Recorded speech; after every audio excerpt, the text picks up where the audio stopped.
जब आप फ्यूचर में इन्वेस्टमेंट के बारे में एस्टिमेट करें तो आपको रूम फॉर एरर जरूर देना चाहिए। आपको ये मानकर चलना होगा आपका एस्टिमेट एकदम एक्यूरेट नहीं हो सकता। कई लोग जब टीनेज में होते हैं तो वो अपने शौक के लिए टैटू बनवा लेते हैं। गर्लफ्रेंड बॉयफ्रेंड है तो वो एक दूसरे का नाम का टैटू बनवा लेते हैं, ये सोचकर कि वो हमेशा साथ रहेंगे। कई लोग अपनी सबसे फेवरेट चीज़ का टैटू बनवा लेते हैं। कुछ लोग अपने आप को कूल दिखाने के लिए टैटू बनवा लेते हैं। लेकिन जब वो समय के साथ बड़े होते हैं तो उन्हें अपनी इस डिसीजन पर पछतावा होता है, क्योंकि आपकी फीलिंग्स, आपके इमोशंस सब वक्त के साथ बदलते रहते हैं। लेकिन जब भी आप फाइनेंशियल प्लानिंग बनाएं, आपको दो चीज़ का हमेशा ध्यान रखना है। पहला, फाइनेंशियल प्लानिंग के एक्सट्रीम एंड यानी कि सबसे लास्ट में क्या होगा उसके बारे में हमें नहीं सोचना चाहिए। आपको ये सोचकर चलना होगा अगर आपकी लो इनकम भी रही तो आप खुश रहेंगे। हो सकता है आप फाइनेंशियल प्लानिंग के लिए मेहनत करें और आपको फाइनेंशियल प्लानिंग की एंड रिजल्ट ना मिले और फिर आपको पछतावा हो। पछतावा से बचने के लिए हर साल आप अपनी फाइनेंशियल प्लानिंग को रिव्यू करें और ज़रूरत पड़ने पर उसमें मॉडिफिकेशन भी करते रहें। जितने भी सक्सेसफुल लोग हैं वो भी यही करते हैं, प्लान रिव्यू करते हैं और ज़रूरत पड़ने पर उसमें मॉडिफिकेशन करते हैं और फिर ईजी वे में प्लान बनाते हैं। दूसरा, हमें इस चीज़ को एक्सेप्ट करना है कि हमारा माइंड चेंज हो सकता है।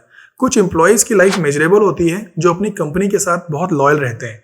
ऐसा इसलिए होता है जब वो अडल्ट थे तभी उन्होंने डिसाइड कर लिया था कि उन्हें किस फील्ड में काम करना है और किस कंपनी में काम करना है, और वो खुद की नज़र में धोखेबाज या बेईमान साबित नहीं होना चाहते, भले ही वो मेंटली कितना टॉर्चर हो जाए।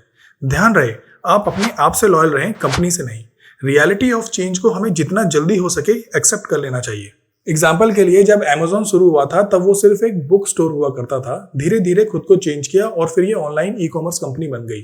बुक के साथ साथ बाकी सारी चीज़ें भी ऑनलाइन डिलीवर करने लगी और साथ साथ कई सारे चेंजेस भी किए।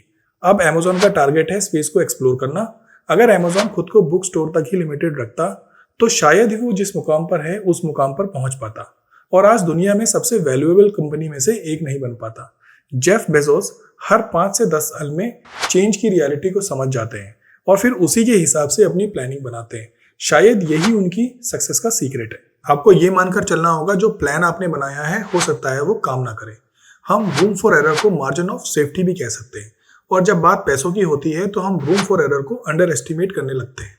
रूम फॉर एरर को हम फोरकास्टिंग से रिलेट कर सकते हैं और फोरकास्टिंग को करेक्ट करना बहुत मुश्किल होता है। आने वाले 10 साल में स्टॉक मार्केट कितना रिटर्न देगा या रिटायरमेंट के बाद आपको कितने पैसे मिलेंगे, इन सब के बारे में फोरकास्ट करना बहुत मुश्किल है।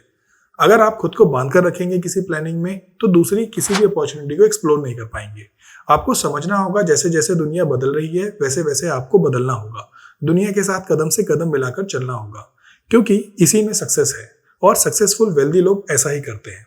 दोस्तों, हम कोई भी काम करें हमें गलती के लिए अपने माइंड में एक स्पेस जरूर छोड़ना चाहिए, ताकि अगर हम फेल हो जाएं या गोल को अचीव ना कर पाएं तो हमें पछतावा ना हो।